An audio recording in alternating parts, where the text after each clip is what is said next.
And then at the end of this period, there has to be some kind of oversight and control mechanism. And the Emergencies Act has all of those things. But when I'm sometimes a law professor and sometimes a sociologist, and in my studies of emergencies as a sociologist, excuse me, one of the things I've discovered is that emergencies in real life tend not to have the shape of the laws that regulate them.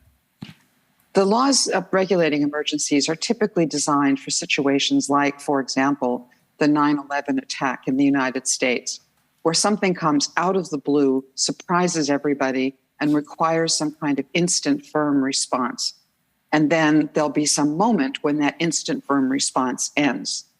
That's how the laws are structured. But many things that develop into emergencies, including, in fact, the one before this commission of inquiry, have a very different shape. You can see them coming from a long way off. They start small and they grow. They may spread in the course of waiting for an emergency regulation to be declared. And so what this Emergencies Act requires is that the emergency get to a certain level of seriousness and a certain level of national impact before it can be used. And in the meantime, there seem to be inadequate powers for dealing with the budding threat. So here's the dilemma. If you have an emergencies regime that requires a starting point and a stopping point, it's almost always the case that these budding emergencies or these bubbling emergencies will have to get pretty bad before the emergency powers can be used.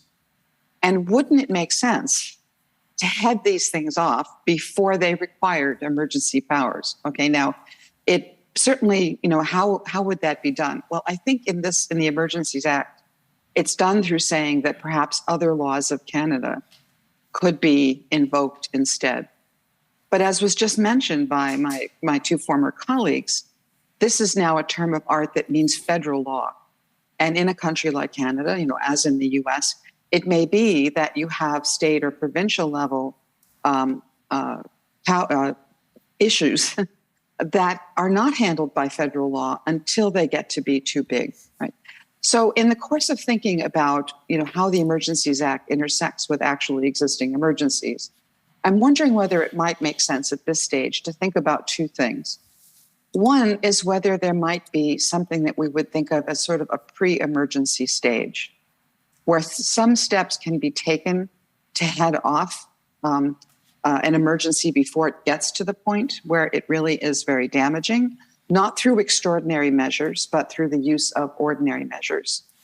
And then that suggests, because many of these things, and particularly the one before the commission now, starts where it might be possible for provincial action to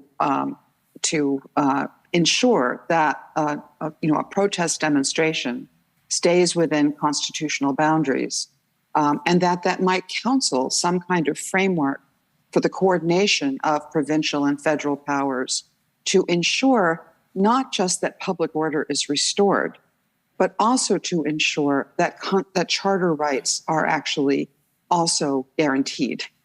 And this brings me to my last point, which is that the Emergencies Act and the Charter in some ways walk hand in hand. As Victor Ramraj said, that Canada is unusual in having the Charter regulated by statute that is completely under the jurisdiction of the Charter. So in some sense, no derogations are permitted. But what's striking to me about the Emergencies Act is that in the course of deciding whether to trigger an emergency, all that is there as part of the threshold is an assessment of the danger involved and not an assessment of the rights that might be infringed by declaring an emergency.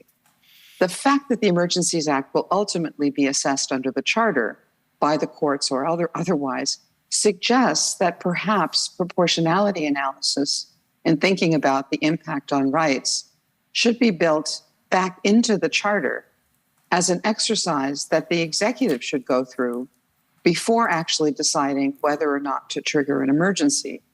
Because, of course, in the end, the Charter will apply, but the Charter does not require overtly on its face that the executive actually engage in proportionality analysis. What I assume is that because the Emergencies Act was enacted around the same time as the Charter.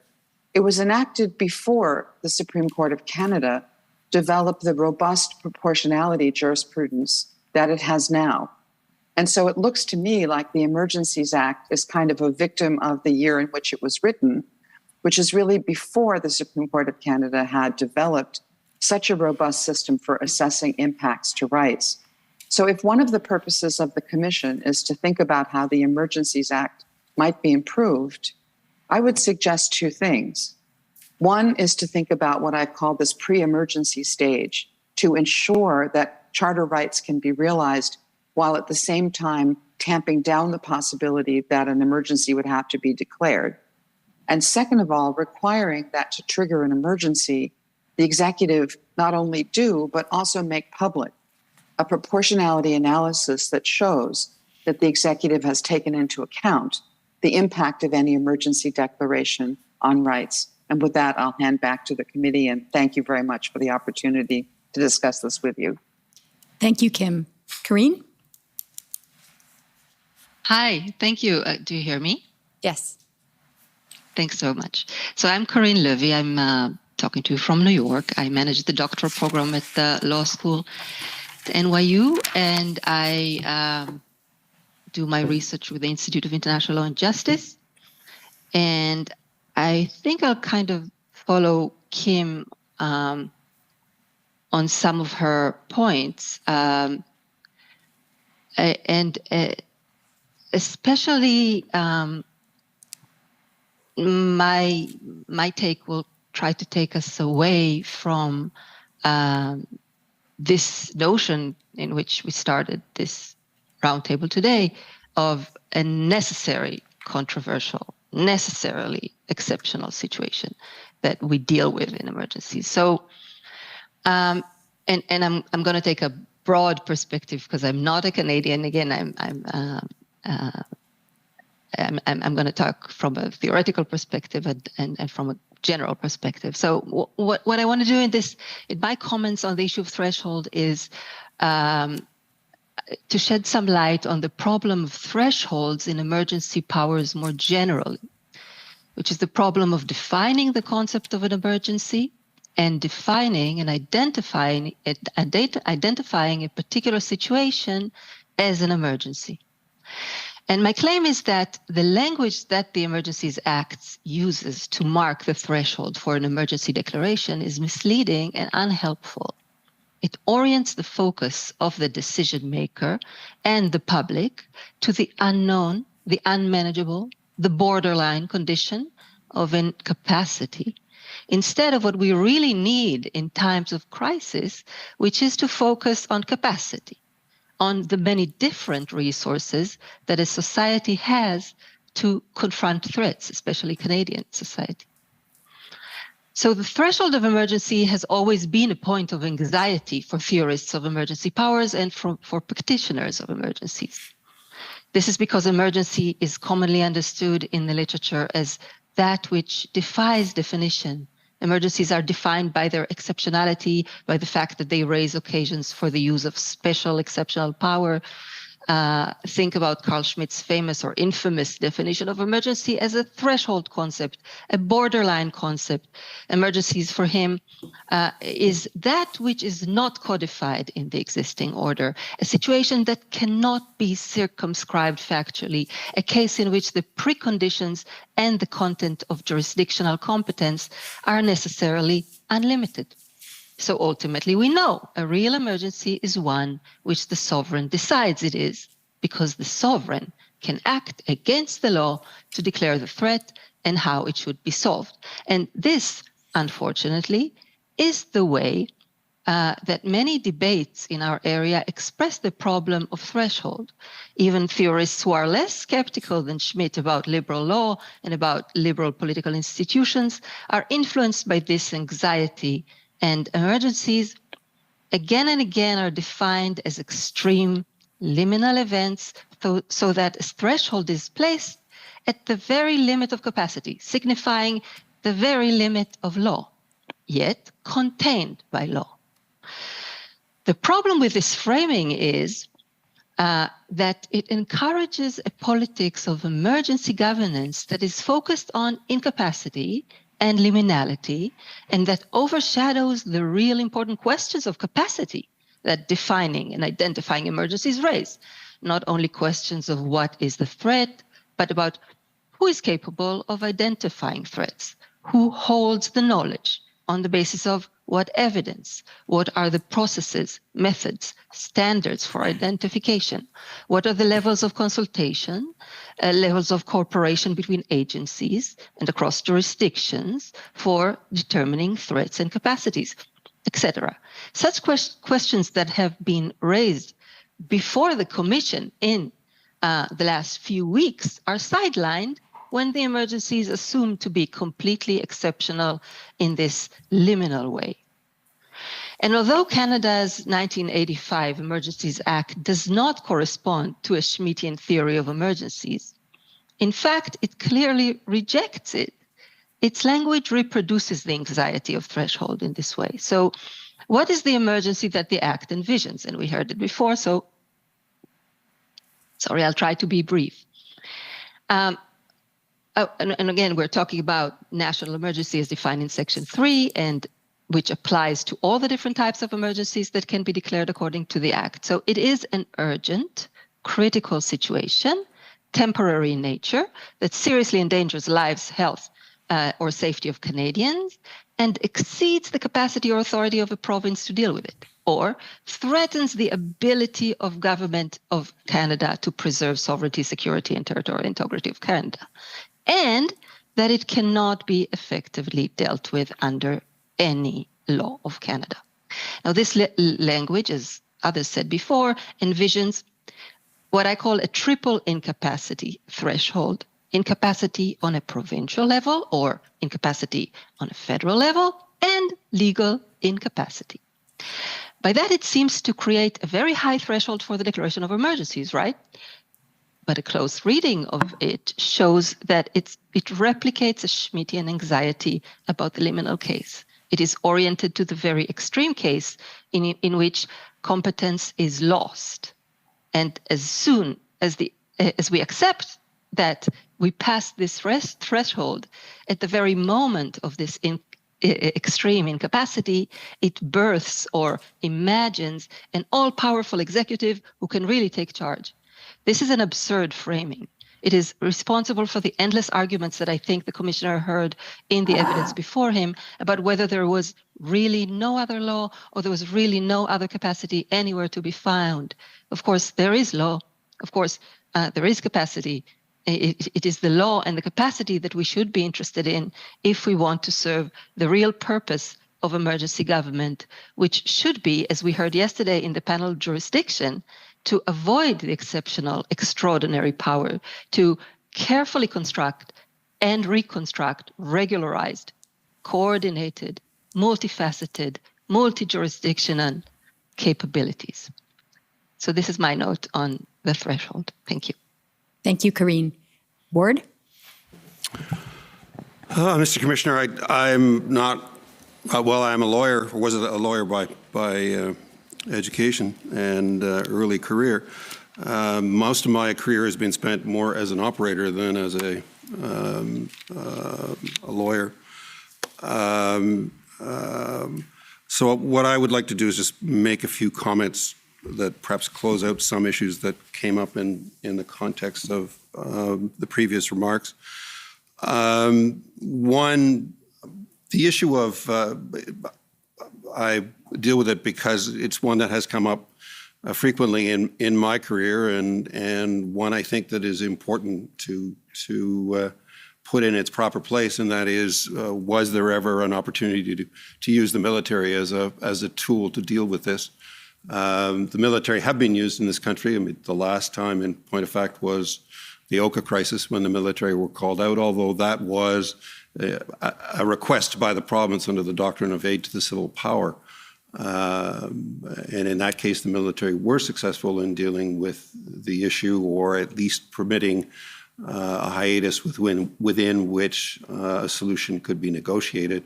The reality is, it seems to me, that absent an armed insurrection, the military has no role in any of these kinds of events. And anybody who starts to talk about the use of the military, I think is unwise, and it would be highly improper for the military to be involved in anything, even if this particular event did rise to the level, did meet the test within the definition in the CSIS Act that was imported into the Emergencies Act. I think I alluded to in earlier remarks that in my view it is open to question whether in fact the events did or did not meet the test that was imported from the CSIS Act. I'm not sure that the view of CSIS is necessarily closes that issue one way or the other. I think CSIS operates within limitations which it imposes on the interpretation of that section, which could lead it to a conclusion that the events did not, in their finality, rise to the level of the definition. But it's not clear to me that means that it did not, in point of fact, on the facts, rise to the level of that definition once you get to the final point when the Emergency Act is declared and the city of Ottawa was facing considerable difficulties in trying to resolve the convoy protests, and there were still threats of potential convoy protests in other places across the country, particularly at border points.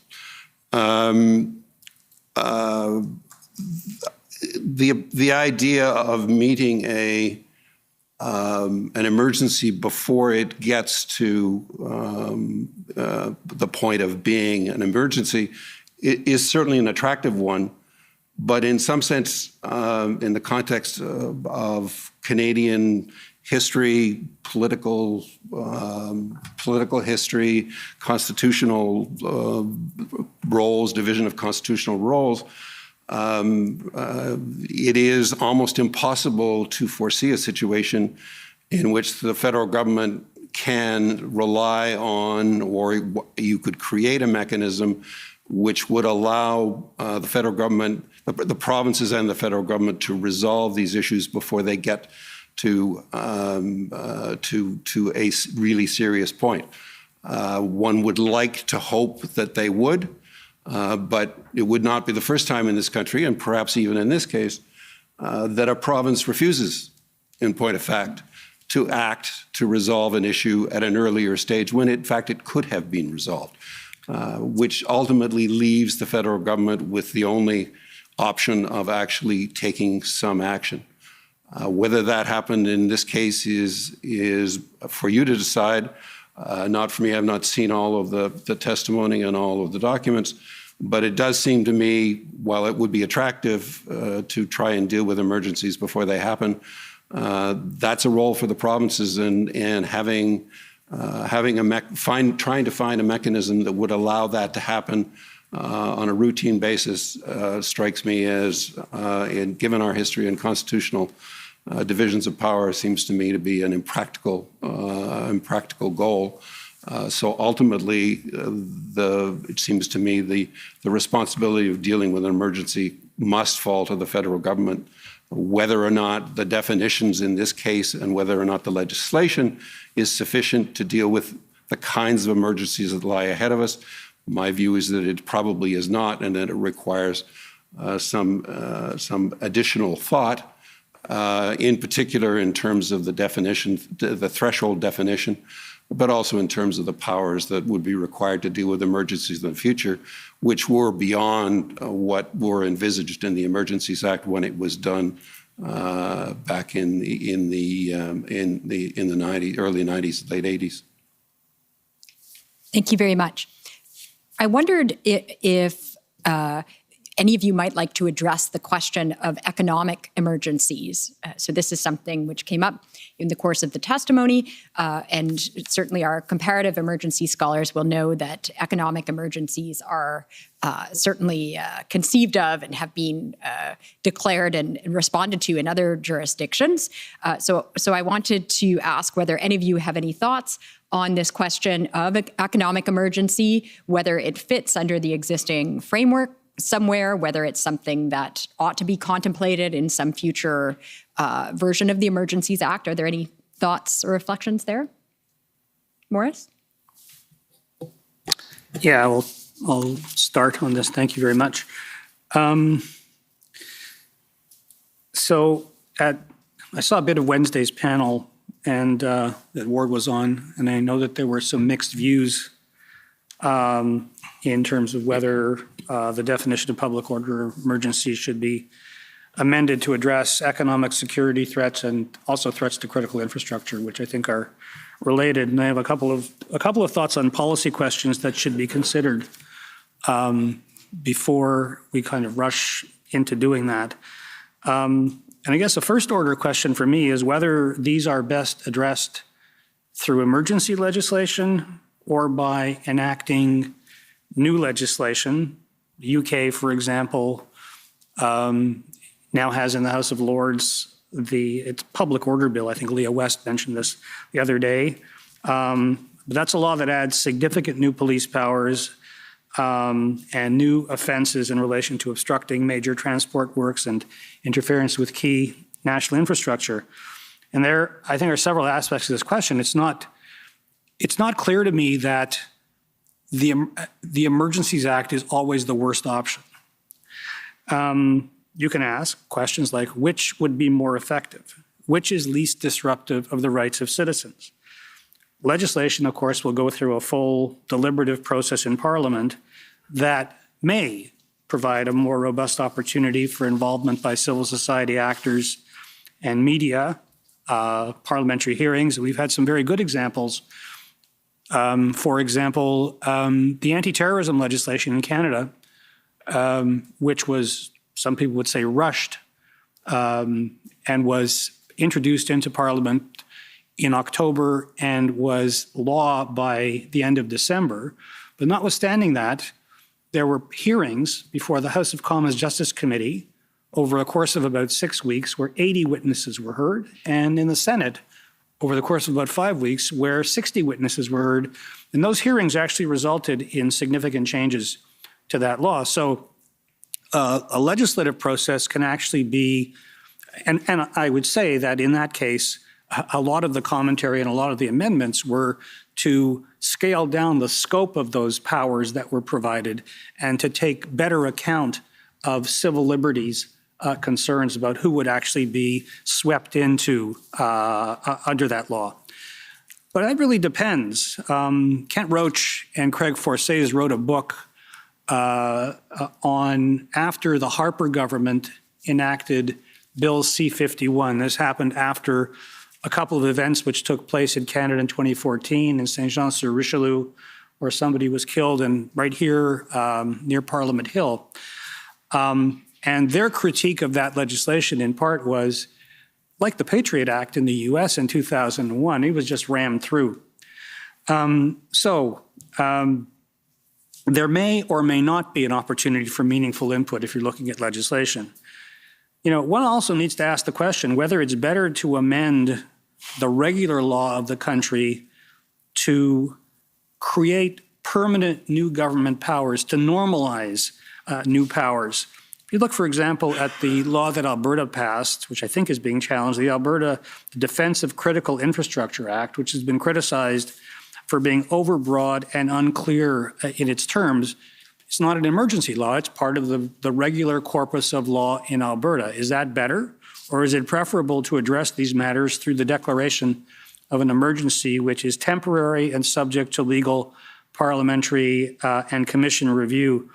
And as I was thinking about this, I went back to give Kent a little more credit. He and some of his colleagues at U of T Law School were instrumental in 2001, within a couple of weeks after the legislation was tabled, in having put together a conference and then an instant book, which he then drove up and distributed, I think, to every member of Parliament. And I think it had an impact. There's an interesting article in that volume by Professor David Diesenhaus called "The Permanence of the Temporary" that deals exactly with this question as to which is worse, using an emergency act or changing the corpus of law on a permanent basis. I'll stop there. Thanks very much. Victor? Sure. Thanks, Nomi. I'd maybe like to try to tie together a couple of these points, the question of economic emergencies and Professor Chappelle's idea of preemptive mechanisms to deal with emergencies. It seems to me that emergencies aren't easily cabined. I think Professor Chappelle said that emergencies don't have the shape of the laws regulating them. I think in some ways, different kinds of emergencies often bleed into one another. And it's important, I think, for the Commission to acknowledge that this emergency takes place against the backdrop of a global public health emergency. And so sometimes you have other kinds of situations, public health emergency that leads to a public order emergency, or an economic crisis that will lead to a public order emergency. So how then do we form institutions, create institutions that can preempt in a coordinated way the emergence of these more serious emergencies? So around the same time that this commission has been doing its work, slightly before, there was another commission, the Lancet Commission, which describes itself as an interdisciplinary initiative encompassing the health sciences, business, finance, and public policy. It's a group of experts that were looking at the COVID-19 pandemic and how it emerged. And their conclusion was that, I can refer to it, that the staggering death toll is both a profound tragedy, I'm quoting, and a massive global failure at multiple levels.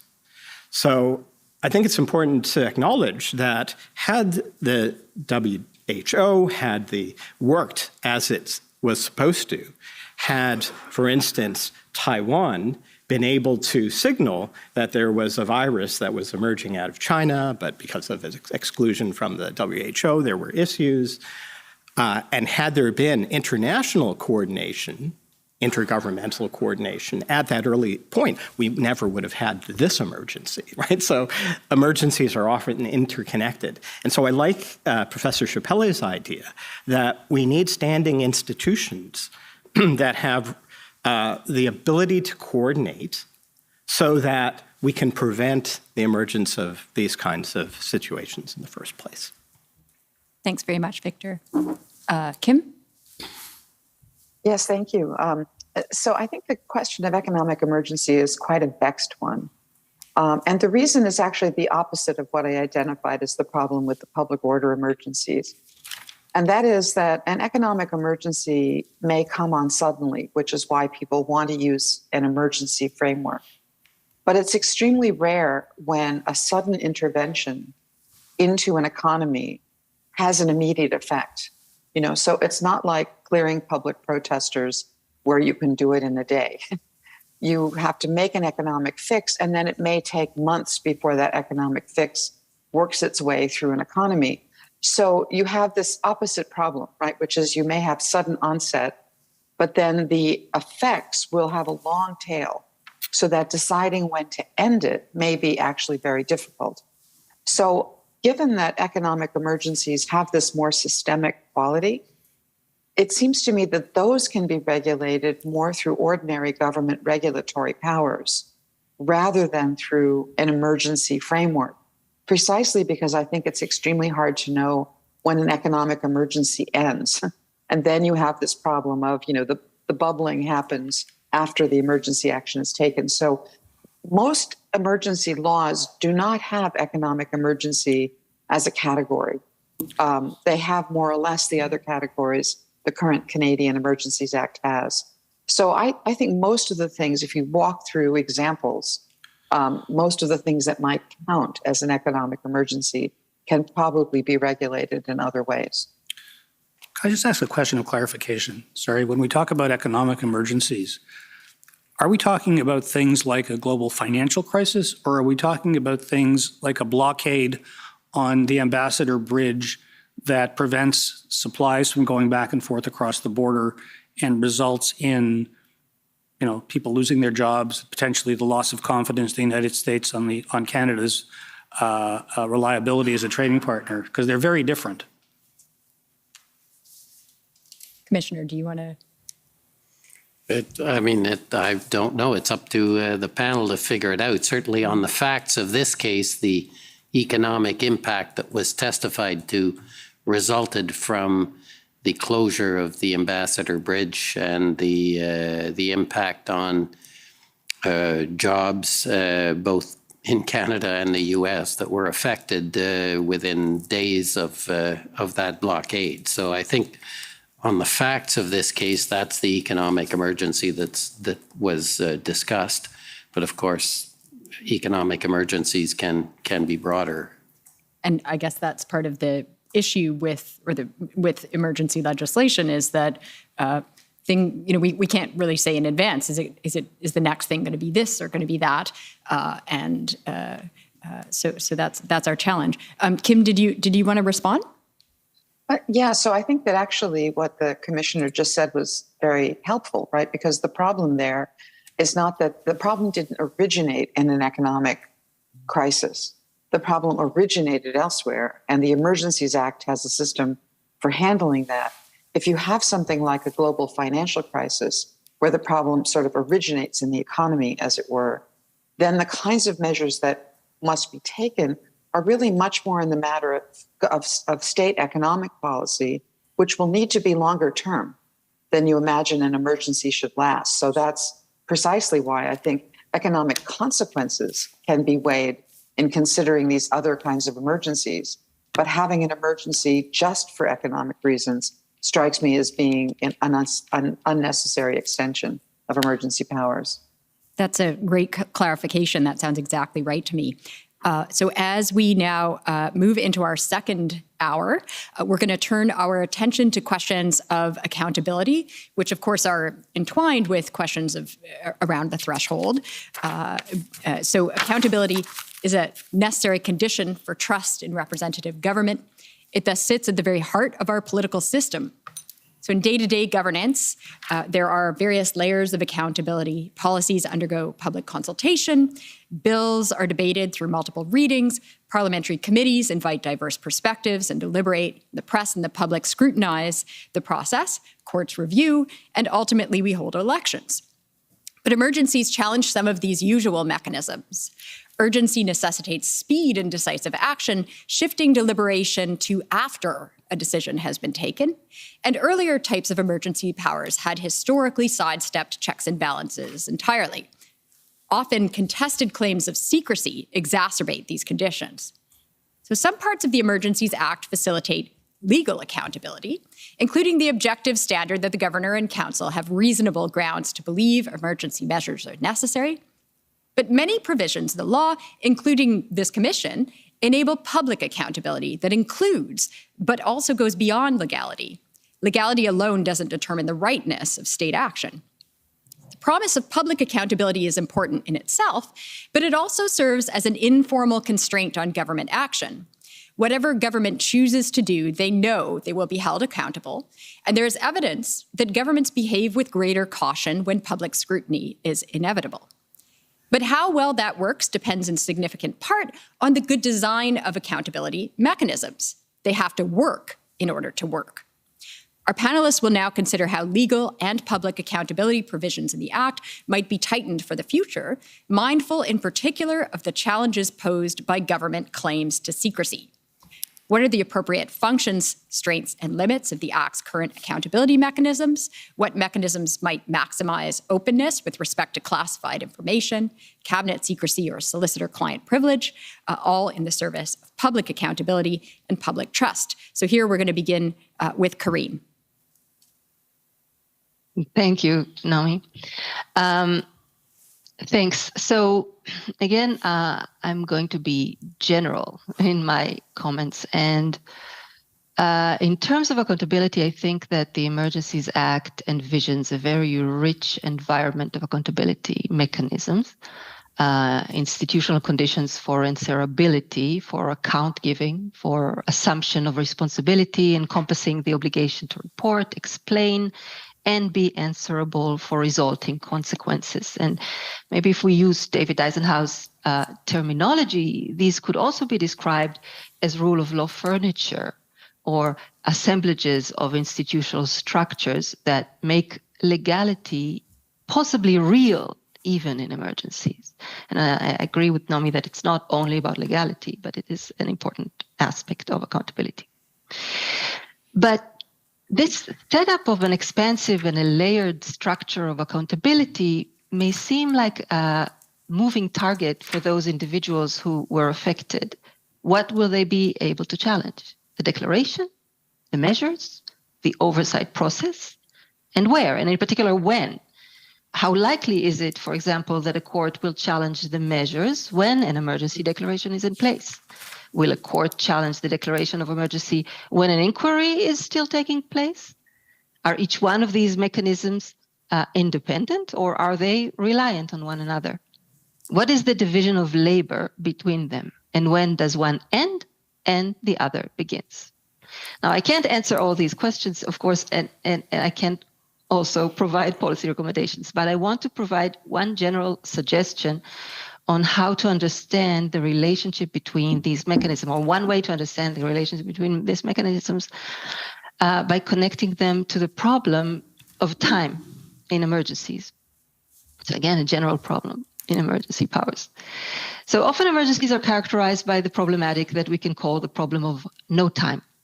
Emergency is a sudden event that needs urgent response, and there's no time for regular decision-making processes to take place. So we resort to exceptional behavior, but only for a limited time. The problem of no time is solved by exceptional behavior as long as it is limited in time. In the Emergencies Act, time is partly framed in this way. From the moment of the declaration, the Act envisions a kind of race towards its termination, and Kim described it before too. So government has 7 sitting days to lay the declaration before Parliament. Parliament has to consider the motion on the next sitting day, and if it decides, it is renewed according to the Act. And until the emergency is over, the Parliamentary Review Committee is to report every 60 days at least, or within 3 days of revocation, continuation, or expiration of the declaration. And the post factum inquiry is established within 60 days, and it must conclude within 1 year. This accountability structure is aimed to limit the threat of exceptional urgent behavior in time. During the emergency, it creates stopwatches for termination, and after the emergency, it limits the time it takes to recover from it. Finally, judicial review is not mentioned in the Act, not excluded, of course, but envisioned as outside the Act's accountability regime, possibly because it is hard to tie it to the no time frame. But the problem of no time in emergency is quite artificial and formalistic. Most experts in this area know, and it's been repeated here too, that depicting emergencies as exceptional events is unrealistic. Emergency is not a linear process from an urgent crisis or necessity to its solution. Instead, it moves in a circular and relational time from anticipation to response to recovery, which is already anticipating the next event. An obvious example is the mandate of the Commissioner's inquiry to assess the basis for the government's decision in February 2022, but also to review and suggest amendments to the regulatory framework that will be used in future emergencies. Another example is that of consultation. Why should the requirement of consultation with the provincial government in Section 25 be limited to the stage of declaration or continuation or amendment of the declaration? Corinne, Isn't consultation... Corinne, could you, yeah? I ask you to just slow down a little bit for the interpreters? Yeah, sorry. Thank you. So why should we limit consultation to the with the provincial government in Section 25 to the stage of declaration or continuation or amendment of the declaration? Isn't consultation an ongoing necessity when a province is affected both by an emergency and by federal government intervention? We want our accountability mechanisms to reflect a more fluid and relational timeline.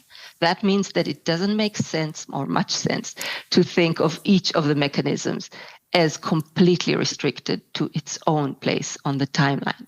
It also means that we may want to think of an overarching, maybe stable, maybe ongoing, maybe permanent mechanism to coordinate between them or to oversee them all.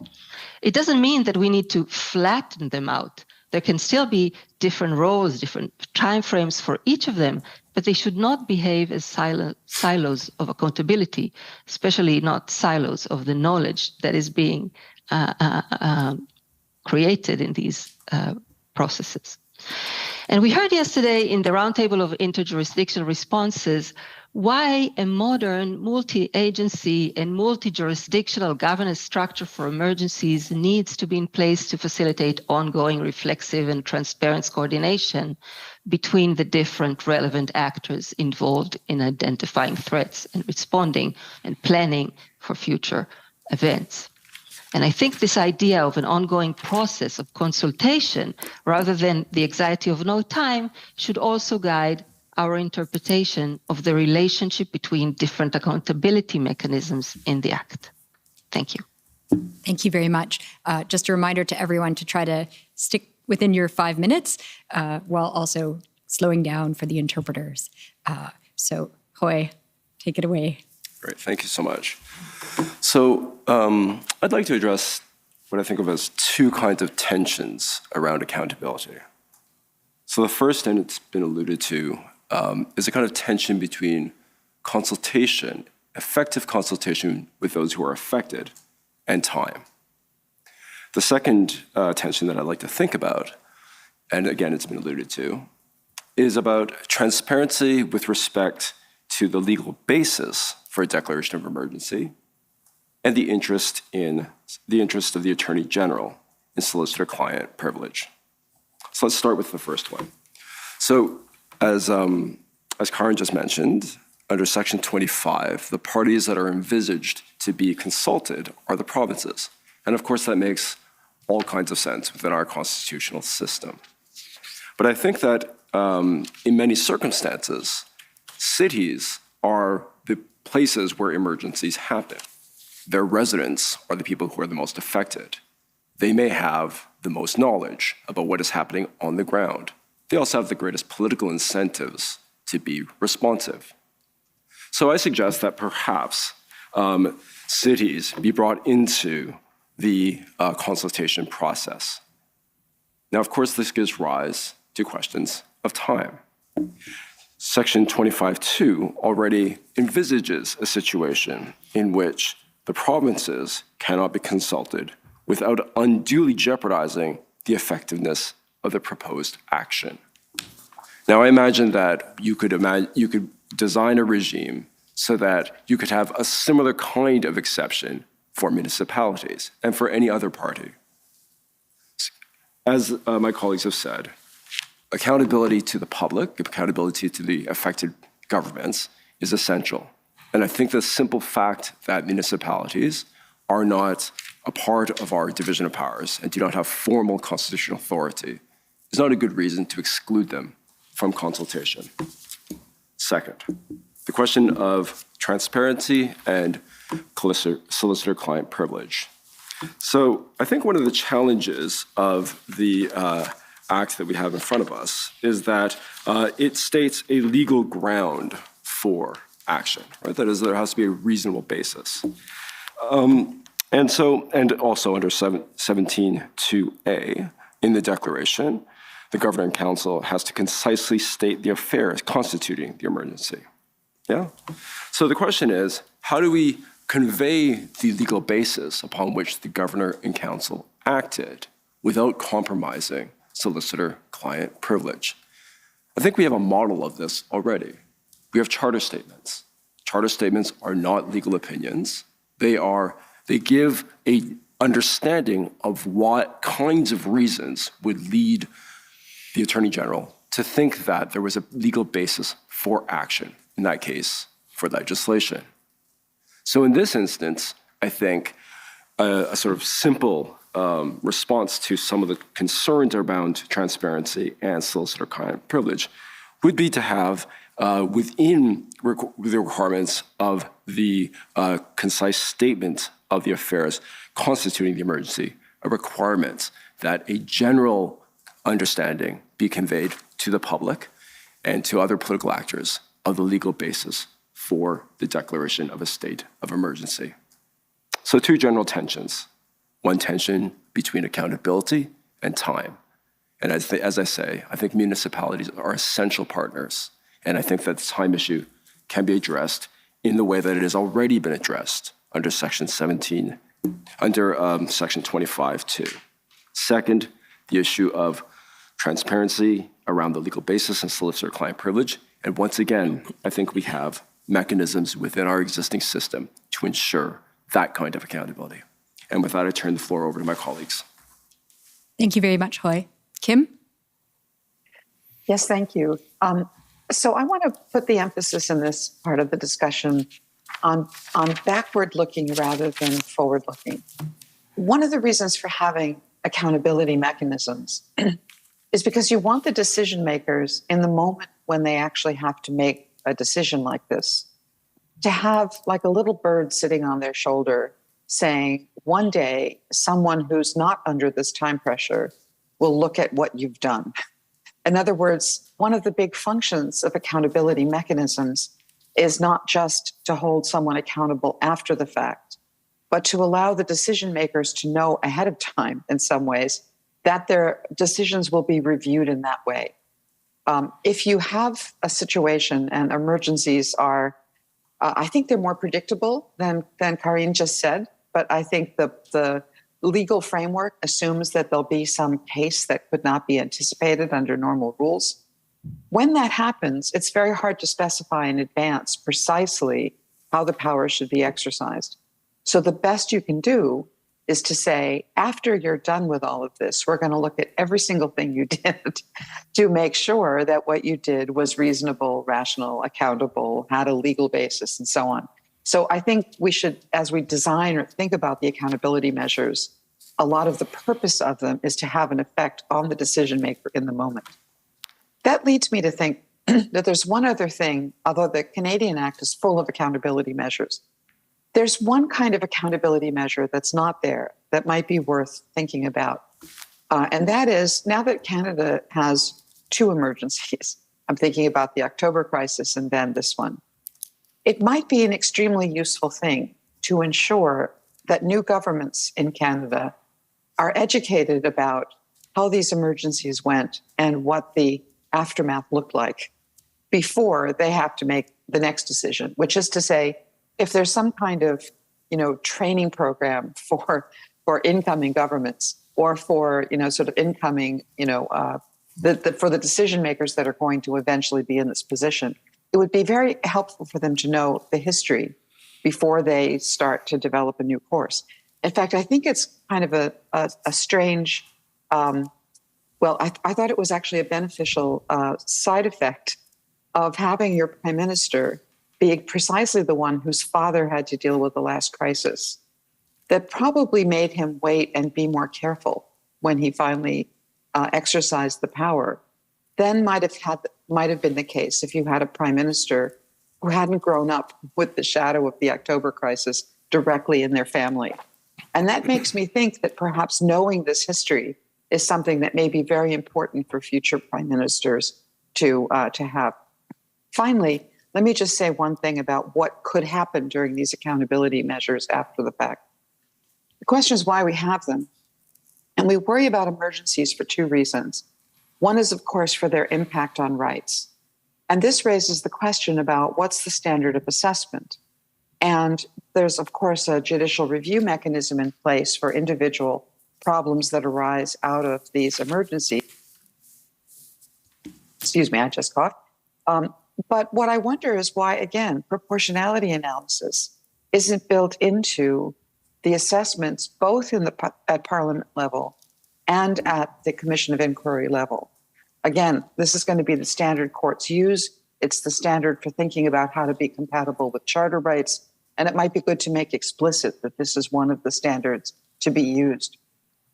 The second one is trickier because one thing we worry about with emergencies is that they never really go away, which is that emergency powers seized in a crisis will be emergency powers that the executive retains, even when the emergency is over. So I think it's also very crucial to think about how a commission of inquiry can look not just in the moment, but to look also at the aftermath to ask if emergencies shift the balance of powers over the long run. And with that, I'll stop. Thank you much. Thanks, Kim. Victor? I think it might be helpful to think of 3 dimensions of accountability. Accountability for what, to whom, and when. The answers to these questions, I suggest, depend on the nature of the power that's exercised or not. Consider, for example, the declaration of an emergency. Here we have at least 2 institutional forms of accountability, 3 if you include this commission. The other 2 are accountability to Parliament, either through parliamentary debates to confirm or revoke the declaration, and accountability to various parliamentary committees. These forms of accountability are typically synchronous with the emergency itself. We also have accountability for the declaration through the courts, either in the course of an emergency, ideally, possibly on an expedited basis, or after the fact. If, however, our focus is not on the declaration of the emergency, but abuses or rights violations in the course of its implementation, we might look for accountability either in the courts or, depending on the source of the alleged abuse, in complaints mechanisms within, say, a police force, or in the case of security intelligence through the National Security and Intelligence Review Agency. But let me raise another aspect of accountability in times of crisis. When a crisis materializes, governments might be held accountable after the fact, either for overreacting to the crisis or failing to act to prevent or mitigate it. We can find examples of both kinds of accountability. In terms of overreacting, and I think Professor Kent Roach gave a really good catalog of commissions of inquiry. The Ipperwash and Arar commissions mentioned by him are examples of government overreaction leading to tragic consequences. As for the failure to prevent or mitigate a crisis, the Air India Commission in Canada and the 9/11 Commission in the United States are apt examples. I have to say that after following the Commission's work, I'm still not immediately clear on what kind of accountability we're seeking at this Commission. Is it one or the other or both? Is it that the government overreacted by declaring the emergency and enforcing it, as it did? Or is it that the government did not do enough or did not have the appropriate tools to prevent or mitigate the emergency in the first place? The answer to this question matters because it determines the answer to the question, accountability for what? If the government overreacted in declaring the emergency, the appropriate accountability mechanism might be tighter forms of parliamentary or judicial oversight, or tweaks in the way this commission conducts or subsequent commissions conduct their affairs. If, however, the problem is that the government failed to prevent or mitigate a crisis, or as Professor Leah West suggested on Wednesday, that there was a failure of federalism, it's less clear to me what form accountability should take.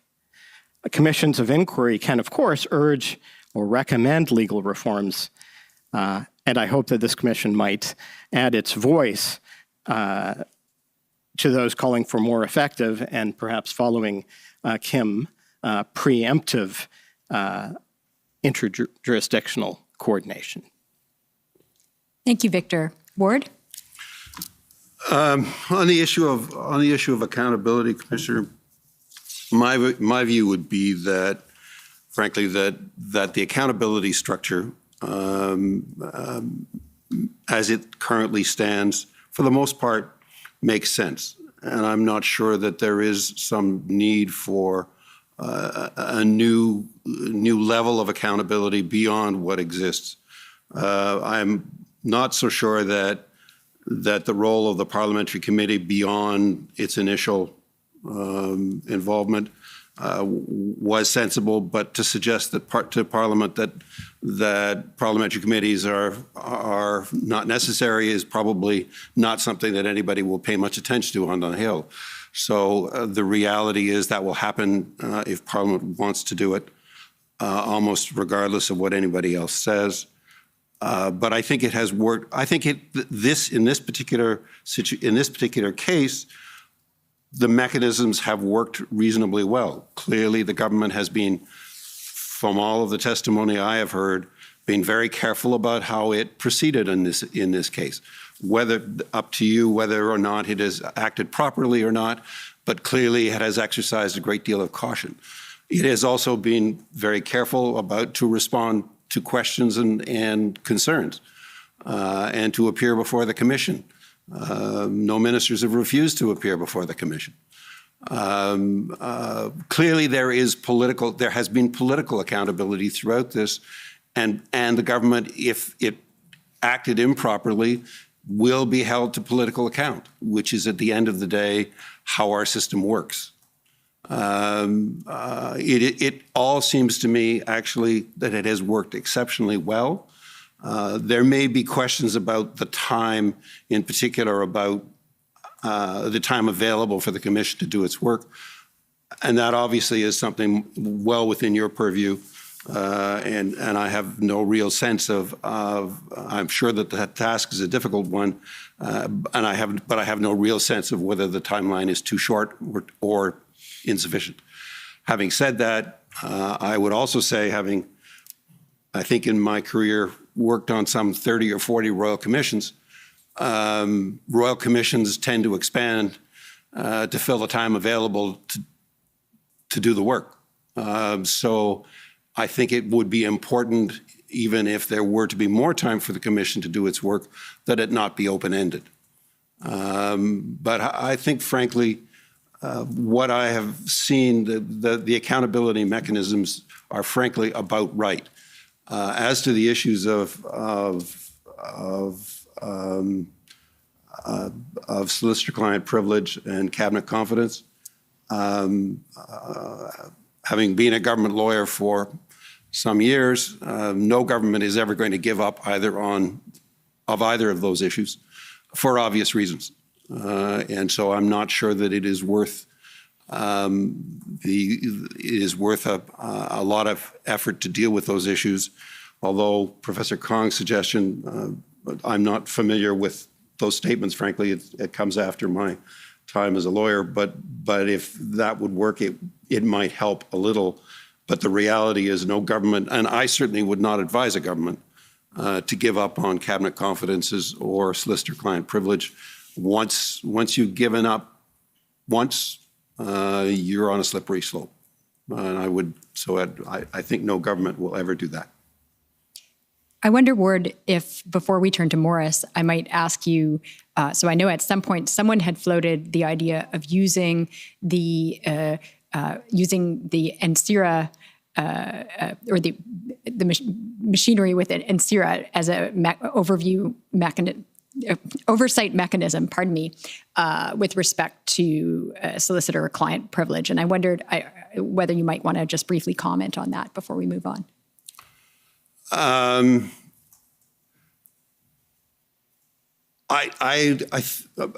expressed the view the other day that it makes no sense, in my view, to tie the Emergencies Act to a definition within the CSIS legislation. I don't think it works. I don't think it's effective, and certainly if there was a decision, you were to come to the conclusion that the definition is insufficient and it should be changed, to try and change that definition within the CSIS Act to allow you to broaden the definition for the Emergencies Act, I think would be a mistake. Which I think takes me to the next step, which is if the CSIS Act is not the appropriate place to have or to draw from a definition that is sufficient for an Emergencies Act, then trying to throw back into the national security community, which is focused on a totally different set of issues and concerns, to try and throw back into that community a decision about emergencies in any respect is probably a mistake as well. So I would not see NSIRA as a place to come to a decision on that issue. No, and I'm not sure it solves the problem, frankly. Thank you very much. Morris? Thanks. Just before I say what I was going to say, a couple of comments in terms of what's been said so far. I was taken with Kim's point on backward looking and the need to educate politicians, many of whom have no corporate memory either of the invocation of the War Measures Act and who have little understanding of national security issues, and who also, I think, are driven by the 24-hour news cycle to focus on the here and now and respond to day-to-day stuff and spend not enough time investing in thinking about how or investing in preventative measures, including mechanisms for coordination within the federal government itself, but also increasingly important mechanisms of coordination between the federal government, other levels of government in Canada, and international governments. Because the reality is, if you just look over the past, since 2000, the number of really big, what I would call crisis emergencies, everything from 9/11 to the global financial crisis in 2008 to 5 serious public health crises, starting with SARS, Ebola, H1N1, MERS, and of course, now the pandemic, really requires a different way of thinking about government, thinking about the structures that we put in place, and puts a high premium on coordination. It's very hard to do. After SARS, there was an amendment, there were amendments made. We were involved in negotiations on changing the international health regulations, and the idea was that there'd be much more early warning going on. Well, that didn't seem to work out so well when it came to the pandemic. So there are cultural issues embedded in this as well. But I think these are some really tough issues, but I think that they need to be addressed. I'm not sure it's necessarily the role of your commission to address them, but I hope they're followed up on. I kind of like your suggestion of charter statements, of finding a way, because I agree with Ward that no government's going to give up on solicitor-client privilege.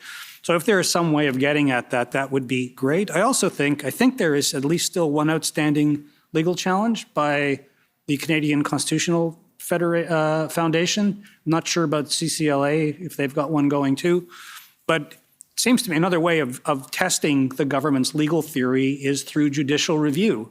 I don't know what's happening with that. I know there were standing issues, but that's another way of getting at the legal points. So I just wanted to talk a little bit about some of the accountability mechanisms. I'm not going to talk about the legal accountability mechanisms. Naomi, you addressed them in your opening remarks. You talked about what the limitations of them are. But I think they're very important, and they are progress from where we were with respect to the War Measures Act. And very deliberately, the standard was changed from, in the opinion of the government, to the necessity of a reasonable belief. So I want to focus on Parliament and on the Commission. So in terms of the parliamentary, and with the parliamentary oversight process, I'll just go back to something I said earlier. I would start with the requirement of the government, the obligation set out in Section 58, Sub 1, to provide Parliament with an explanation of the reasons for issuing the declaration and a report of any consultation with the provinces. And that's very general language. I'm just going back to a point you were making right at the beginning, and it may be useful to circumscribe and provide more guidance to the government as to what is expected of it in that explanation. And I think, and this has come up today several times, we should consider, because it's an explanation of the declaration, it should also be an explanation of the measures that are being proposed that Parliament needs to ratify. And particularly, it should provide an explanation, going back to the Oakes test, of why the measures taken are minimally impairing, why they are the most appropriate measures, but impair rights no more than they need to. So when you get to Parliament, the first thing I would note is, and I hadn't realized this until I read the legislation, that a declaration by the government can be revoked unless it's ratified by both the House and the Senate. So if the House approves it, and the House is much more under the control of the government, and the Senate doesn't approve it, as I read it, it's revoked. And it doesn't go back to the House. So this appears to be an area where the Senate, as what we used to call a body of sober second thought, has a significant degree of power. And it's less partisan than the House. It's always been less partisan than the House, but it's even less partisan now because of the institution of independent senators. And that makes the check that was put into this legislation in 1985 past the ratification of the declaration by the House of Commons. I don't think the Senate even got to ratify it. And the committee that was set up, this joint bicameral committee, did not actually play their role, which was supposed to be an oversight role, a supervisory role on how the emergency was being managed by the government. So they instead morphed themselves into a after-the-fact review committee, did it, I think, in a rather partisan way. This is hearsay, but I understand that may be the case. If we had an emergency that went on for 30 days or that was extended, you would then have an opportunity to see how this worked. And I would hope that it would provide an opportunity in a longer emergency for the committee to actually hold hearings and call witnesses, because I think it's important that there be more than just parliamentarians talking to each other and to the government, but also to get input from citizens and civil society actors as to how they are perceiving the management of the emergency. As I said, the role of this parliamentary review committee isn't clear. The statute suggests that its role is to review the exercise of powers and the performance of duties pursuant to the declaration. And instead it's taken on this post hoc role of review, a function that's been assigned to the commission. And so I agree, Nomia, you had an article where you suggested that the Act be amended to clarify that the role of the committee is one of supervision of the emergency while it continues in force. And I agree with the Ward that you can't stop Parliament from doing what it wants to do. But this isn't an ordinary parliamentary committee. It's been created for a special purpose. And finally, I agree with something that Wesley Wark said the other day, that consideration should be given to assigning the role of ongoing supervision to the National Security and Intelligence Committee of Parliamentarians for the reasons that he mentioned at Wednesday's panel, which were that NSI-COP has adopted a nonpartisan tone, which is precious these days, that it has access to classified information, and unlike other parliamentary committees, it has a dedicated secretariat and research staff. Capacity of parliamentary committees in Canada to actually do their work is a real issue. And the quality of inquiries that you get from parliamentary committees compared to the quality of inquiry that you get from a commission of inquiry are like night and day. If you can have a parliamentary committee that acts in a more serious way, that is properly supported, you might actually get more out of it, especially with an oversight role, because parliamentary committees don't generally, well, they may oversee things in a general way, but they don't normally kind of oversee a particular event. So it's quite a different role. But as was pointed out at that meeting, NSI-COP lacks the ability to compel evidence because it's a committee of parliamentarians and not a real parliamentary committee. So in order for this to work, for them to play that supervisory role effectively, they'd have to be converted into an official parliamentary committee. The one accountability mechanism that we have had an opportunity to observe is this inquiry established under Section 63. So just three quick observations about this. First, the government set up this inquiry under the Inquiries Act. The Emergencies Act doesn't provide that it necessarily has to be under the Inquiries Act. The Inquiries Act has a lot of benefits in terms of the legitimacy of the inquiry because it gives you compulsory powers And I think that is an absolute essential. So I think the Emergencies Act should be amended to provide that the Section 33 inquiry would be done under the Inquiries Act.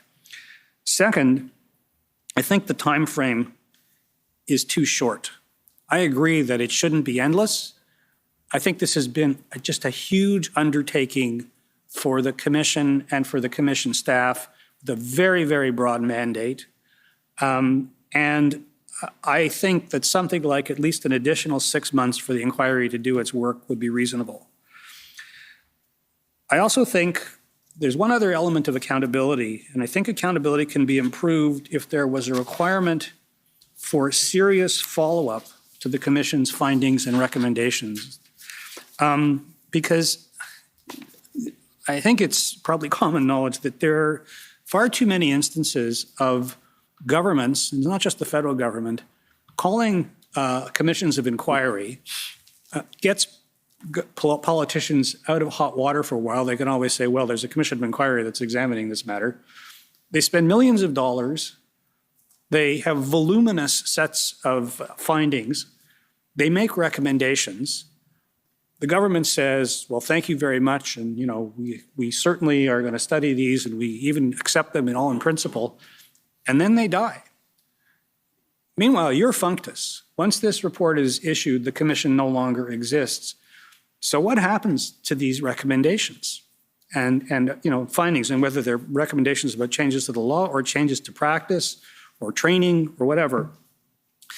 And I think consideration should be given to follow-up mechanisms. And a good example is, I'm just looking for it because I have it here somewhere. Louise Arbour, former Justice Arbour, was asked to do an inquiry on sexual misconduct in the Canadian Forces and the Department of National Defence. And she had about a year to do her inquiry, and she had a large set of, a large report and about 47 recommendations. The last two recommendations I would commend you to look at. One is that her recommendations be put to a parliamentary committee, that the department would show up before a parliamentary committee and explain, if they were not going to adopt some of the recommendations, why they were not going to adopt them. And then she recommended something like a group, a special group that would follow the implementation of her report and have, I think, periodic reports to do that. I would go further and actually put it into the Emergencies Act that, you know, for example, requiring the government to appear before a parliamentary committee within 6 months to explain which recommendations it intends to implement and how it intends to implement them. And if it disagrees with some of the recommendations, it should provide reasons. And that should be followed up by a further report, say within 2 years, because these things don't get done overnight. Maybe by the Auditor General, if that's within their remit, because the Auditor General is an independent officer of Parliament and has credibility. A report on the government's implementation of the recommendation, and that report should be examined by a parliamentary committee, either NSI COP or the Public Accounts Committee. Thank you very much, Maurice. So I would just invite any of the panelists who might want to respond to the comments made by your co-panelists at this juncture. Ward? Just a small point, and I disagreed with Professor Work when he suggested NSI COP the other day. To be a little bit more precise about why I don't think NSI COP would be a good idea, I understand that it is a more non-political body, non-partisan body than some others, but I think there is a problem with NSI COP, and that is that it is an attempt for the first time to create a parliamentary body that can review the actions of the service and other parts of the intelligence community. It is a very fragile attempt, and if it fails, as I think there is a better than even chance that it will still fail, there will then be a real difficulty in terms of how Parliament reaches out to review the intelligence community broadly writ. I think to introduce into NSI COP's responsibility, not that we have emergencies every day, but they do happen, and they could happen in the future, could make the could threaten the nonpartisan nature of NSI COP and endanger the experiment which NSI COP is. So I would urge very strongly that NSI COP not be the body which reviews in any way an emergency, because I think it potentially would create a very unfortunate situation in terms of review of the intelligence community by Parliament. Just a view. Karine? Thank you. I just wanted to stress in front of because of what was said before, and I think just to stress this thing that we want to focus on capacity, and we want to focus on capacity for the long run. That is also developing in time to confront emergencies on very, very broad levels. And I think it came up in this discussion too, how many different actors, some of them are on the local level, some on the provincial level, on the federal level, internationally are there. So I really think that if we stay focused on capacity and on the ideals of inclusiveness, coordination, cooperation, transparency in the process of managing emergencies, which I think is what we should be doing, then thinking about an institution that is, yes, preemptive, but also looking forward, that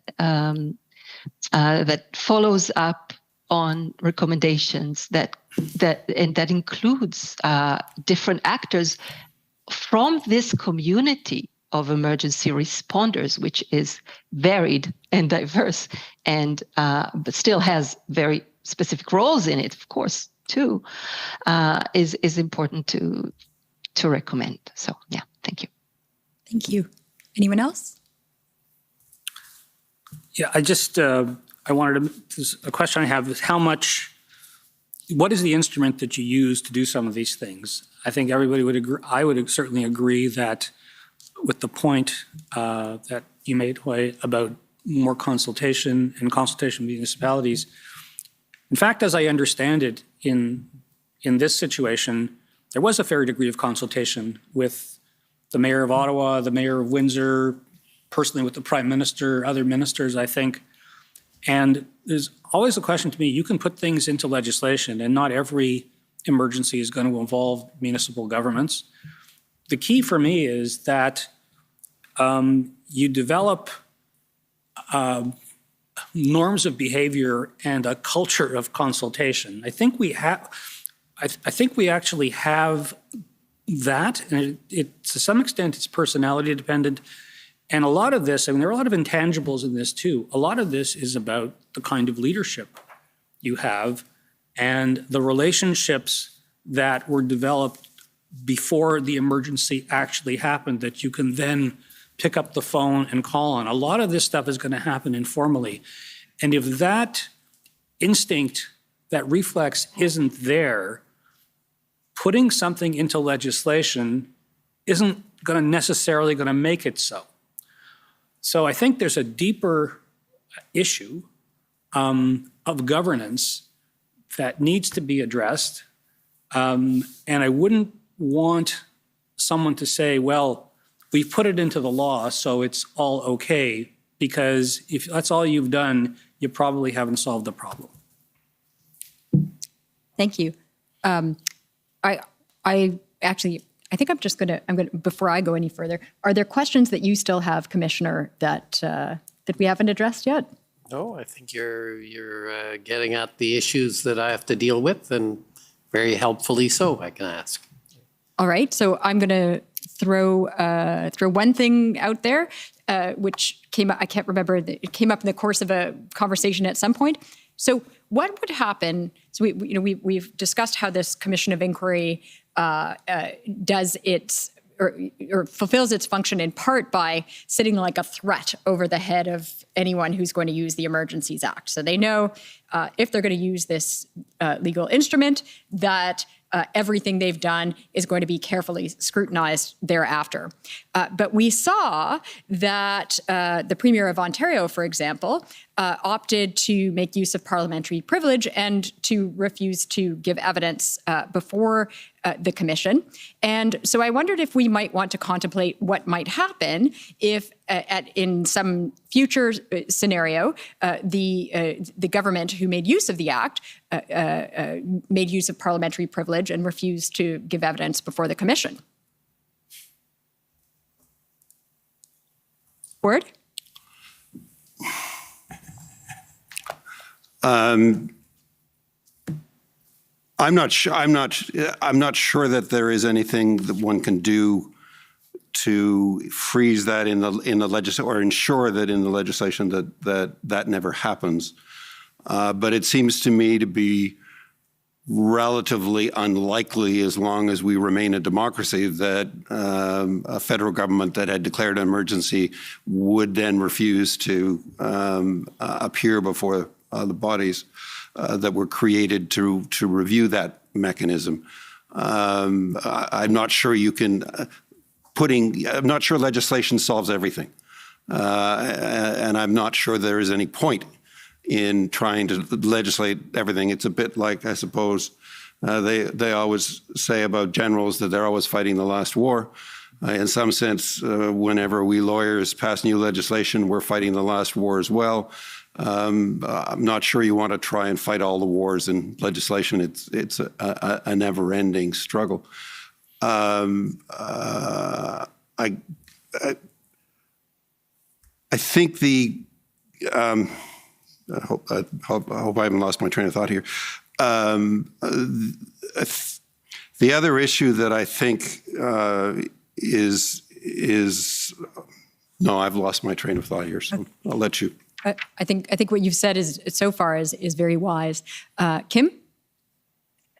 Yes. So, I am in the United States, where we currently have a congressional inquiry underway in which members of the prior government are refusing to testify. So this is not entirely a hypothetical thing for those of us sitting in the United States. What our experience, I think, shows in the January 6th inquiry are two things. One is that it's a congressional inquiry, and Congress has a power of subpoena, somewhat difficult to enforce, but there's still a kind of legal compulsion that Congress can exercise. And I wonder if anyone's thought about this with respect to commissions of inquiry. But I think the other thing, because I agree with what Ward just said, which is that these are situations in which I think it's hard to legislate the parameters of. What's been so fascinating about watching the January 6th committee in the United States is how much they've been able to learn from other witnesses. So even if they don't have the primary players testifying before them, there's such a trail that most decision-making now leads, either through text messages that are in the hands of people who actually will testify, or other forms of, sort of written documentation. And so I think that creativity in seeking information for such a commission can often overcome some of these refusals to testify. But I do think that, again, the question is whether the commissions are backed with some kind of a subpoena power or other power to compel witnesses to at least show up and refuse to testify, even if they can't be compelled to testify against themselves. Thank you. So I do think, and correct me if I'm wrong, that this commission does have the power to subpoena, but while legislature is in session, there is a parliamentary privilege that allows people to refuse to turn up. Did I get that right, Commissioner? Yes, that's the parliamentary privilege. All right, so we have about 10 minutes left. So I will just ask if any of the panelists want to take 2 minutes for some final thought or what you consider to be the key takeaway. Does anyone have any final thoughts? Victor? This is more to reiterate a question that I think you were alluding to. And let me put the point hypothetically. So going back to Wednesday's session and Professor Leah West's suggestion that this might be a federalism failure, the question that I have, and I don't have the answer to, is what form of accountability can there be for inadequate interjurisdictional coordination?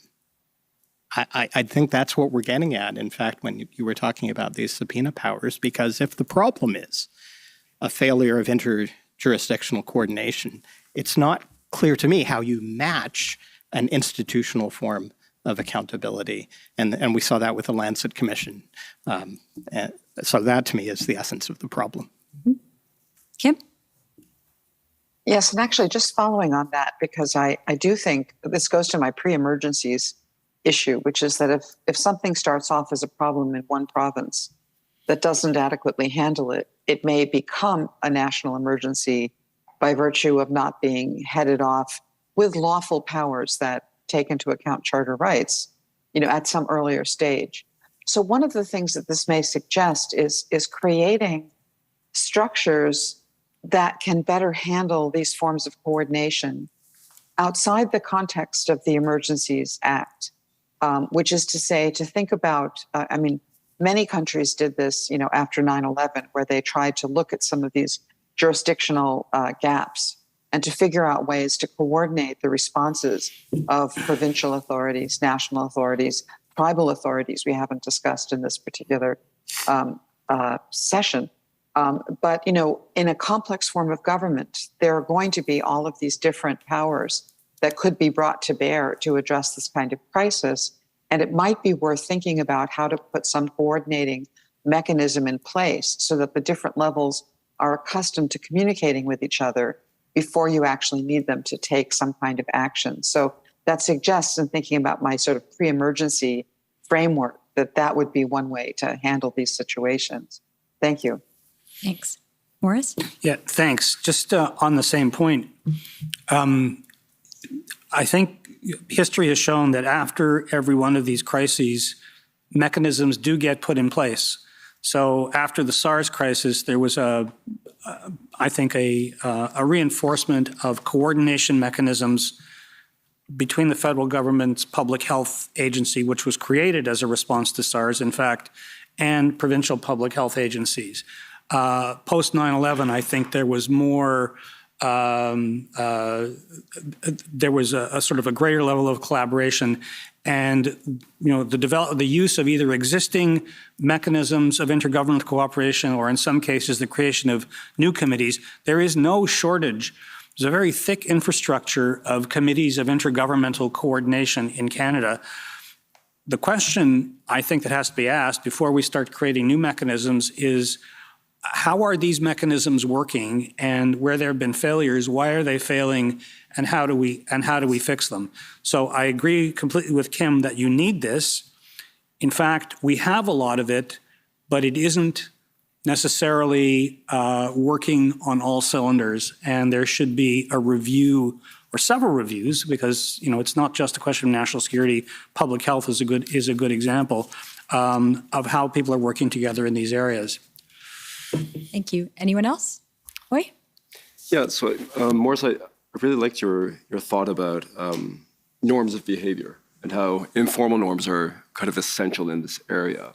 And I think that there's a really important question, and this might be something the Commission might want to think about, is how you structure those norms of behavior in a way that has a degree of permanence, but enough flexibility, because I think that we've talked about accountability in terms of public accountability, legal accountability, but I think the internal accountability of political actors, political parties, and departments is equally important.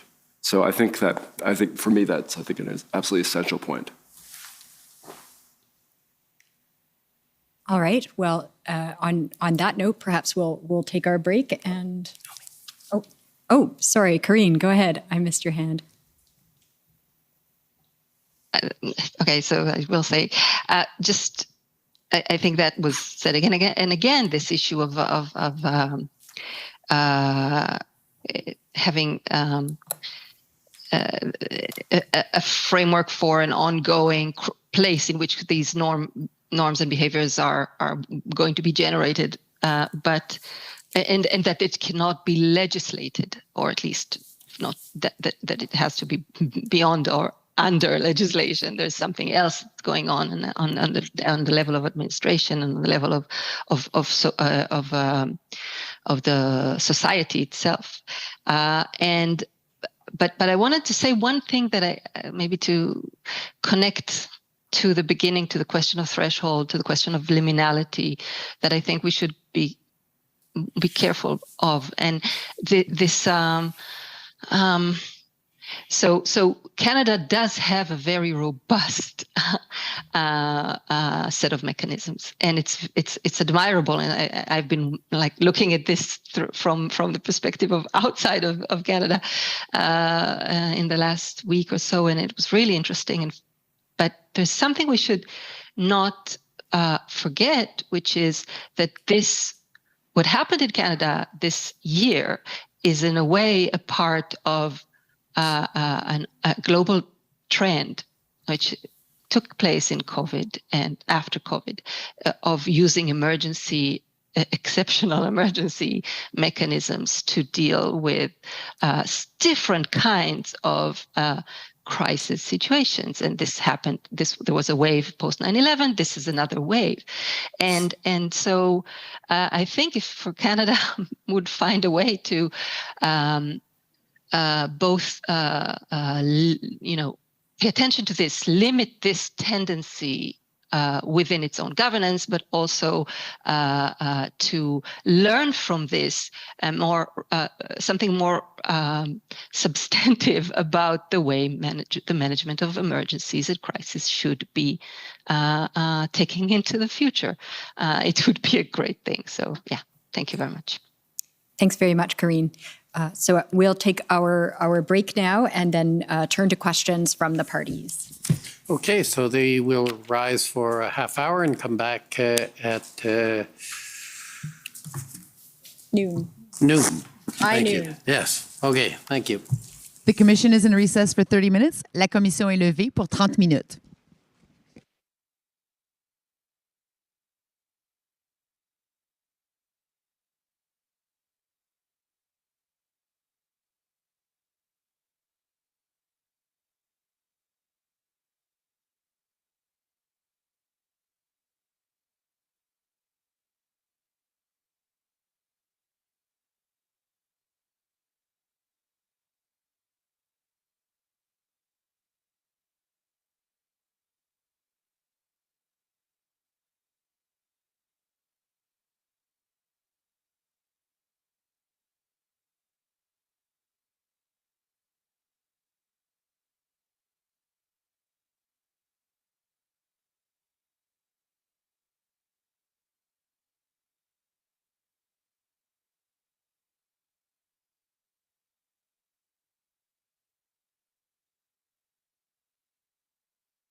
The commission is reconvened. La commission reprend.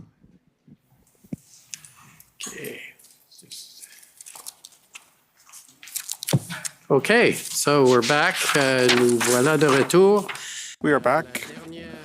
This is the last part of our meeting. Madam Chair, Thank you very much. please go ahead. So we'll now turn to some questions from the parties. So the first question is, how would you respond to the suggestion that redacted information before the commission limits the power of the commission to exercise its accountability function, particularly with respect to sections 37 and 38 of the Canada Evidence Act that refer to public interest immunity and national security? Would anyone like to address that? And also irrelevance. That's relevant.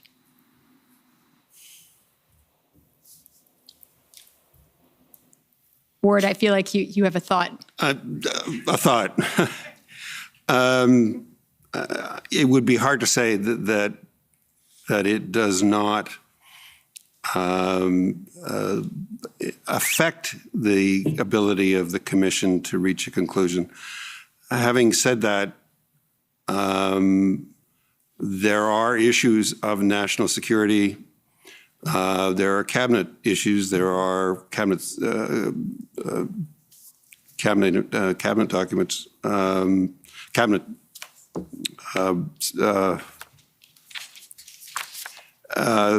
issues. There are solicitor-client privilege issues, and that rise beyond that are simply issues that the government is unable to make public, and so. There are always going to be cases where commissions and or courts will struggle to deal with issues or have problems in dealing with issues. I guess it then comes back to the question of for the commission to decide whether those issues rise to the level that it wishes to make a comment about its inability to conclude on an issue. That would only be, in my view, if in fact it did, in the commission's view, impede their ability to come to conclusion. But I can think of information of a variety of sorts that governments will never turn over or make available to anybody outside government. It's just simply a reality of the system. Weighing and balancing priorities and norms, I suppose. I see Kim has her hand up. Yeah, so this is an issue when it comes to executive branch accountability all over the world. And I would suggest that there may be steps that can be taken between disclosing everything and disclosing nothing. And in fact, Canada's already done this with regard, for example, to terrorism trials, where there are specially cleared counsel with security clearances who can see this information so that a proper defense is permissible. And also the concept of gisting, right, of at least summarizing what's there in a way that doesn't disclose, for example, sources and methods. So I guess I would urge you to think about some intermediate steps if, in fact, the withholding of classified information interferes. And I think this is an especially sensitive case, right? Because especially with regard to something like a public order emergency, which has a very high likelihood of relying on security sensitive information, it will essentially make it impossible for anyone to tell whether the government was reasonable at the moment that it launched an emergency if the information available to the government at the time it made that calculation isn't something that the Commission of Inquiry could see. So again, I think there may be ways to redact some information that would, like, for example, sources and methods, which may be less crucial than the content of the information that caused the government to be alarmed. But there has to be, it seems to me, some way to get classified information into this process so that the Commission of Inquiry can make a responsible judgment. Thanks. Maurice? Yeah, I just want to get in on this a little bit. There are always going to be some categories of information that are absolute no-goes, and Kim just mentioned two, sources and methods. But I think it's important, and Mel Kapp wrote a piece in Policy Options a few months ago about this, that it shouldn't simply be up to the government, that there should be an independent ability to adjudicate through a court to look at the balance of interests, the government's interest in maintaining the confidentiality of the information as against the importance of the information to the proceedings of the commission. And I know that there's been some cabinet confidential information that's been provided to this commission. I think this has happened at least 3 times before. I know it happened, for example, with respect to the MacDonald Royal Commission on the RCMP back in the 1980s. And then, as Kim said, there are a variety of methods to provide information while still providing protection. It can be, you can require people to sign confidentiality agreements. You can appoint a special counsel so that even if the parties themselves can't see it, an independent counsel could look at the information. Court could redact part of the information and choose to make other parts of it public. But I think it's important, that the executive shouldn't be the sole decider of this. There should be some opportunity for an independent adjudication of these issues. Thank you. On a related question, so the government did give this commission access to inputs before cabinet, including a partial disclosure of information subject to cabinet confidence, and of course they waived parliamentary privilege. So are there mechanisms that you panelists can think of to make this sort of thing a precedent for future commissions?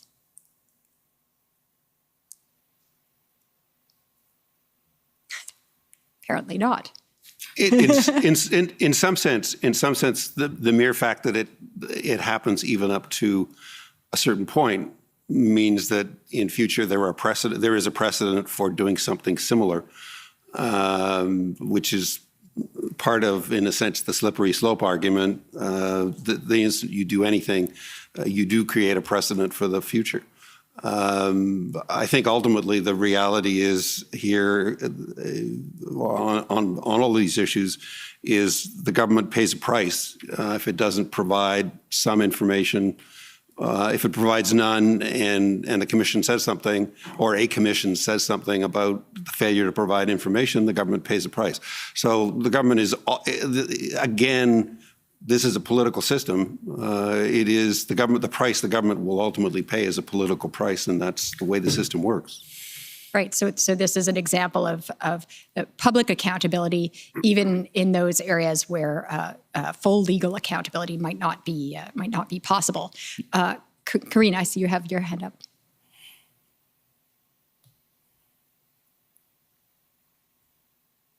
You're on mute. Sorry, thank you. I agree with Ward that it's going to happen because of the tendency to normalize. But I wouldn't agree that it's definitely something you could call a slippery slope, or you could define within a slippery slope, because the problem is not the normalization. The question is what is being normalized. Normalization will happen anyway whenever emergencies are being managed, because of the tendency of the management processes to become better, at doing something, managing something.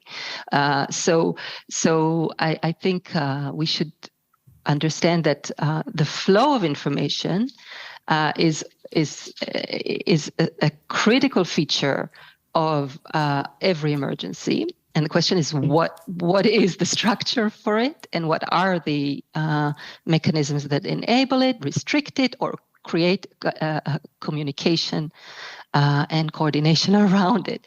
They're kind of obvious, of course, but it's important to, and I think it was also, again, stressed yesterday in the interjurisdiction response roundtable, when the structure for this multi-jurisdictional framework was portrayed, one of the first features of it was this ability to exchange information in a clear way, in a way that flows, that is not only stuck in one place. Thanks. Thank you. All right, the next question. Does it make sense to have the same accountability mechanisms regardless of the kind of emergency? So we have certain emergencies that are politically tinged and other ones which are, I don't want to say apolitical because I don't think there's ever an apolitical emergency, but we could say less centrally political. Does it make sense that the Act has the same accountability mechanisms for all these kinds of emergency? I think the simple answer is yes. I don't think you can write a piece of legislation that, I think it's hard to systematize kind of multiple choice.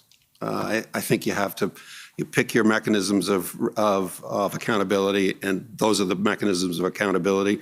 Some may work less well in some cases than others, but I don't think you can do a kind of multiple choice accountability.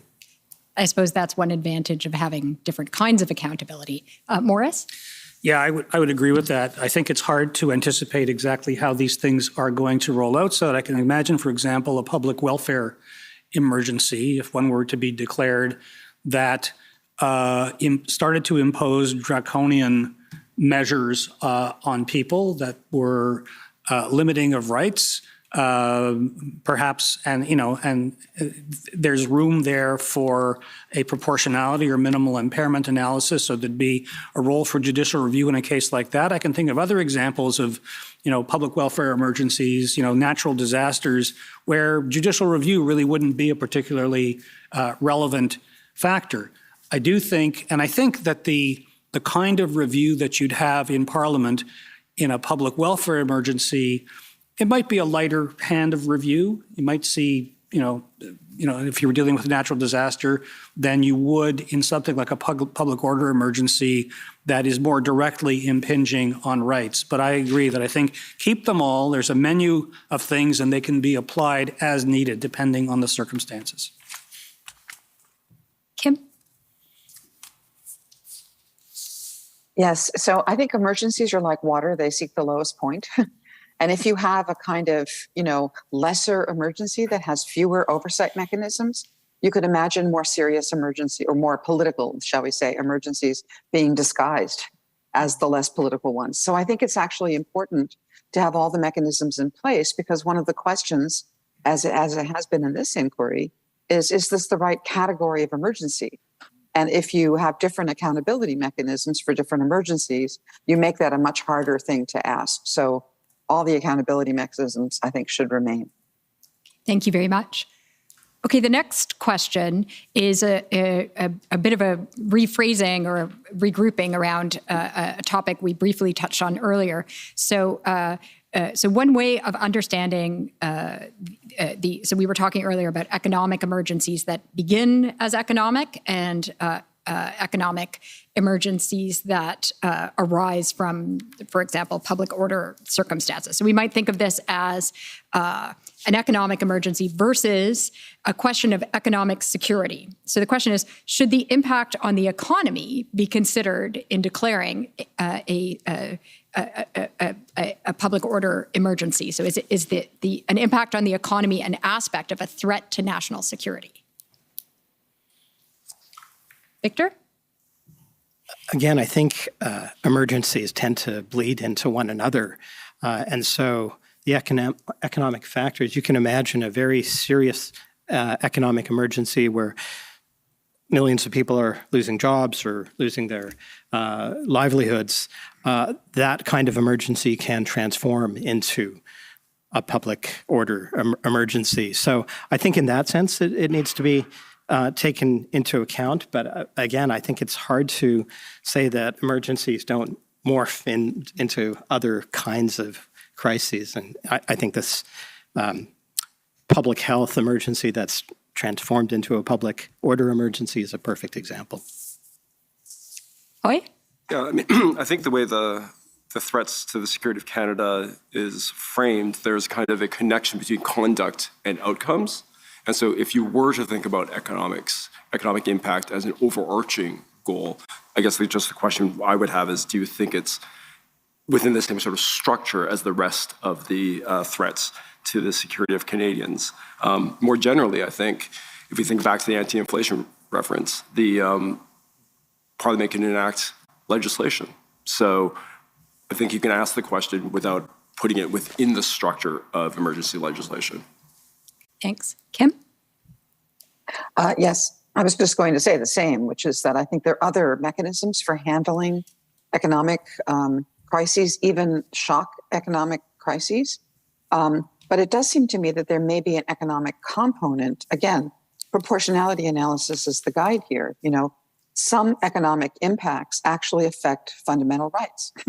And so if that is true, then it may be the case that, taking into account the hit to rights is requiring something like government action to preserve the rights in question may actually be something that would figure into the emergency declaration. But that's where I keep coming back to this point that proportionality analysis is not required anywhere in the Emergencies Act on the part of the executive. And yet I think that would just solve a lot of these kinds of problems because everything would go into the proportionality analysis calculation. I think that's a very interesting and wise way of approaching this. So the next question. I'm sorry. Corinne, go ahead. Sorry. No, just to support Kim on this issue of proportionality. Putting in this standard into not only the place where it will come up naturally in assessing the measures taken, but also in the declaration itself. I think that's very important. Thank you. Okay, so now we turn to a fifth question. So what about suggestions? So we've been talking a lot about how we might be able to tweak the Emergencies Act potentially to strengthen accountability. But what about turning our attention to the Inquiries Act, for example?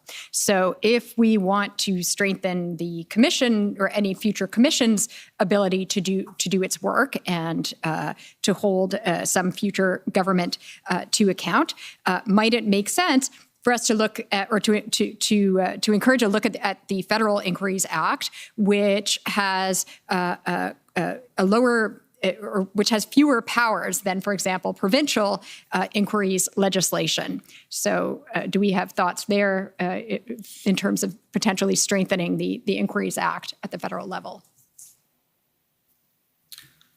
I don't know that I have a whole lot to say on this because, the question I would have is, obviously there are some people here who think that the Inquiries Act, which is actually being used here, has deficiencies. I think it has some strengths relative to informal inquiries, obviously. So it'd be interesting to know, to do a comparison of what are best practices with respect to Inquiries Act? What are the gaps, the alleged gaps that are of concern to some of the participants here? And then you can do an analysis as to whether there should be changes to the Inquiries Act to make it more appropriate. Because it should be presumably the vehicle that's used for future Section 63 inquiries. If it can be bolstered, let's do it. A recommendation that could come out of this commission is that the government should do a review of the Inquiries Act to see if it's actually up to the standard of the best practices in inquiries legislation. But I'd have to know what the specific deficiencies are to answer that. Kim? Your mic's off. Yeah, sorry. So it seems to me that actually here too, I think there's some general principles we can think about. So one is, if there are more protections for the inquiry in the Inquiry Act than there are in the Emergencies Act, then it seems to me that the Emergencies Act should be at least as robust as the Inquiries Act. That said, there may be some special reasons for strengthening the powers in the case of these emergency inquiries, precisely for some of the reasons we just discussed, which is something like a public order emergency is very likely to have information that will raise classification issues. And you may want stronger powers for the emergency commissions than for ordinary inquiry commissions, right? So it seems to me that what this suggests is that the two acts be looked at together and to think about the different contexts in which they would be used to make sure there isn't a way to evade powers by just going to the lowest common denominator, and making sure that an inquiry into something like these states of emergencies, particularly where they involve security-related information, have robust powers that may be exceptional compared to other inquiries. Thank you very much. Any other thoughts? All right. Then on that note, we'll turn things back over to Monsieur le Commissaire. Monsieur le Commissaire est très heureux. Monsieur the Commissioner is quite happy. I'm quite...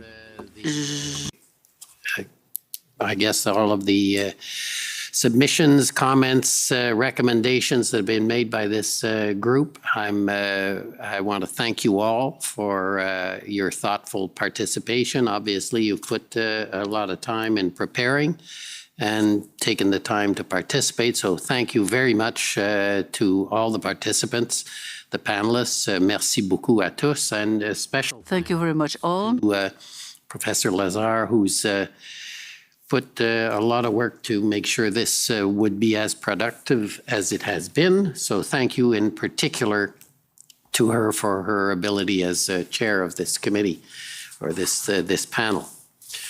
Now, this panel, in fact, concludes the Commission's policy phase. And I just, if you can actually get up and leave if you like. This is just going to be a brief closing statement that is, because this is in fact the last public segment of the Commission's work. And over the last week, I've heard the views and perspectives of nearly 50 experts from a wide range of disciplines and perspectives. The discussions have taken place during these roundtables, and they have been of great assistance to me as I consider the recommendations that I might make in a final report. So I'd like to take this opportunity to once again thank all of the participants in the hearings. I won't repeat them all, but in particular the participants of the roundtables. Each of them devoted a great deal of effort and time to prepare for the hearings this week, and they took time out of their busy schedules, as did you all here, to join us in person or online.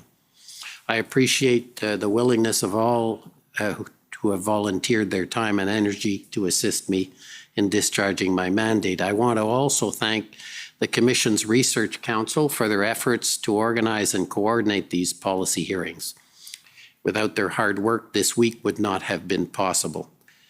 In particular, I want to thank Senior Counsel, Commission Counsel Dan Shepard, who put a great deal of effort in coordinating this, and also the chair of the committee, Geneviève Cartier, who came in and took over this task and did an admirable job.